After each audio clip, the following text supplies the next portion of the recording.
critic of Ken Ofori-Atta. He is MP for Bolga Central, a member of the National Democratic Congress. He's joining us on the line. Honorable Adongo, you're welcome to Eyewitness News. Good evening to you and to your listeners. Good evening. Finally, your prayer has been answered. Congratulations, or it's too late?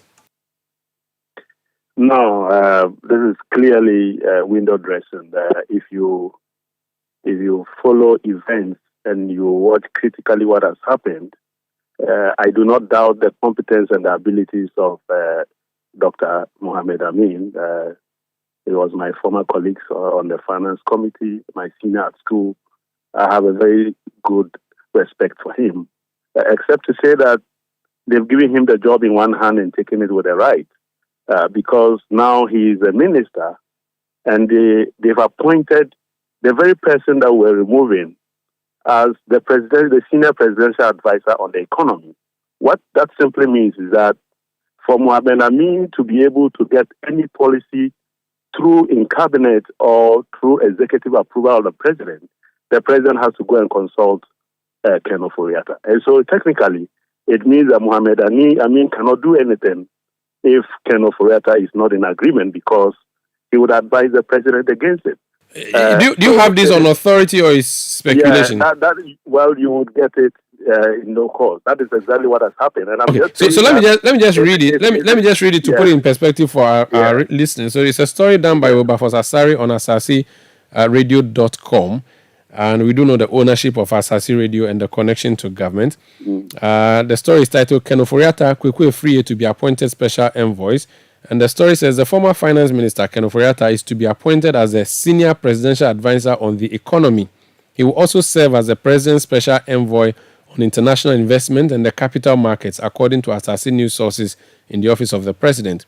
Also to serve as an advisor, our check suggests, is Kwekwe Free, the former Environment, Science, Technology and Innovation Minister, who, according to Asasi sources, is slated to be appointed as President Akufo-Addo's special envoy on climate.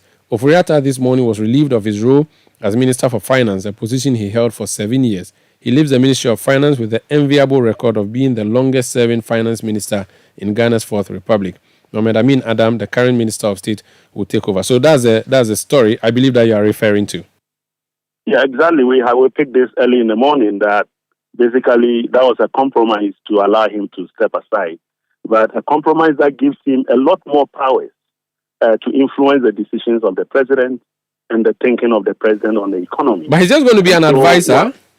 No, yes, but it means a lot. If the president is going to be listening to the very person that you are taking over from, what it simply means that you better get him to agree with what you are doing before you go to the president.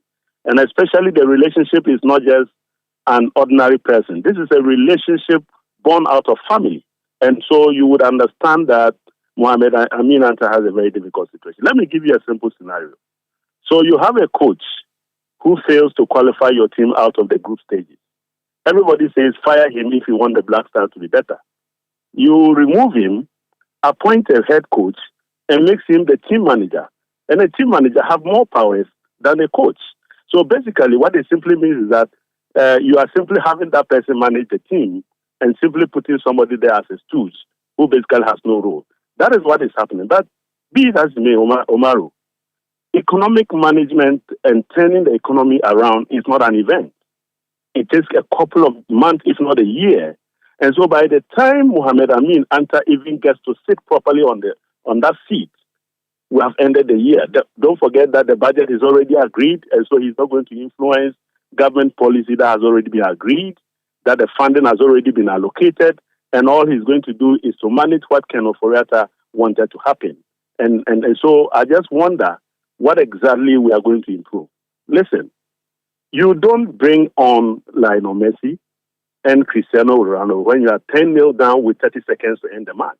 They will simply not affect any impact. So that is exactly what the president has done. He's thinking that he's bringing his best team at a time that he's 10-0 down with 30 seconds to go. What can that bring? Nothing. Well, is anybody you would be rejecting if the list comes to you in Parliament? Anybody that you have planned to reject, or you're just going to let them go through because it's not a big deal now? Well, I don't decide that. We have not had any communication. We've not met as a caucus. But of course, the positive that I see in this is that I can see a number of backbenchers being given opportunity, and I see Akufo-Addo saying that, look, I want to use my last few months to start building the next generation of leaders in my political party. Very well. And that is a good thing. Very well. Thank you so much for speaking to us. That's Honorable Isaac Adongo. He is MP for Bolga Central.